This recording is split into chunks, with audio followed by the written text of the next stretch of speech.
শেষ শুক্রবারে জমে উঠেছে ঢাকা আন্তর্জাতিক বাণিজ্য মেলা। ছুটির দিনে ছিল দর্শনার্থীদের উপচে পড়া ভিড়। বিক্রি নিয়ে ব্যবসায়ীদের সন্তোষ থাকলেও পণ্যের মান নিয়ে হতাশ ক্রেতারা।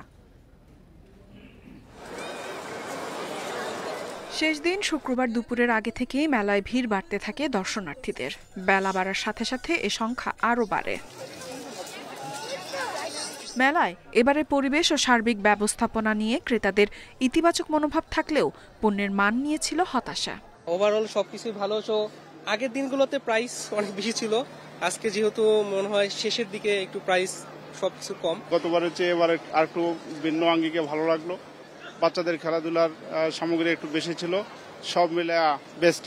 এক্সক্লুসিভ কিছু কালেকশন পাবো, অন্যরকম একটু থাকবে, দেখতে সুন্দর লাগবে, একটু গর্জিয়াস বা একটু মানে ভিন্ন রকম যেটাকে বলে। কিন্তু এবার মেলাতে কিন্তু ওরকম কিছুই নেই। অবশ্যই মান উন্নয়ন করা উচিত, কেননা নতুন যদি কোনো মাল না আসে তাহলে আমরা এখানে কি দেখব? এখানে তো এই মাল অন্য জায়গায় অ্যাভেলেবেল। মেলায় ইলেকট্রনিক্স পণ্যের প্রতি ছিল সবার আলাদা আগ্রহ। নতুন প্রযুক্তি নিয়ে সব পণ্য সাজিয়েছেন দোকানিরা। নানা ছাড় ও অফারও দেন তারা। ইলেকট্রনিক্স ইন্ডাস্ট্রিতে এই যাবৎকালের অবিশ্বাস্য অফার নিয়ে এসেছে, যেটা আমরা বলছি যে কোটিপতি অফার, পাশাপাশি অবাক অফার। কিছু কিছু পণ্যে আমরা অলমোস্ট 55% ডিসকাউন্ট দিয়েছি।